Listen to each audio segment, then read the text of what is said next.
আসসালামু আলাইকুম ভাইজান, ভিডিওটিকে কাটবেন না। দীর্ঘ ৩২ বছর পর ভারতবর্ষের জমিনে পশ্চিমবাংলা হুগলি জেলাতে 2026 সালে জানুয়ারি মাসের 2 তারিখ থেকে বিশ্ব ইজতেমা চালু হতে চলেছে ইনশাআল্লাহ। তাই সমস্ত আলেমুল আমারা এখন থাকতে বিশ্ব ইজতেমা যেতে শুরু করেছে। আর সমস্ত জায়গা থেকে, পুরো অল ভারতবর্ষে সমস্ত জেলা থেকে এবং সমস্ত জায়গা থেকে বিশ্ব ইজতেমা প্যান্ডেল করার জন্য বেশি বেশি করে বাঁশ নিয়ে যাচ্ছে এবং সমস্ত মিস্ত্রিরা গিয়ে সেখানে কাজ করছে।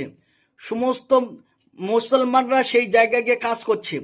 তাই দেখো, আমাদের এই জায়গায় বাঁশ কাটা হয়েছে এবং সেই বাঁশগুলো নিয়ে যাওয়া হবে, বিশ্ব ইজতেমায় প্যান্ডেল করা হবে।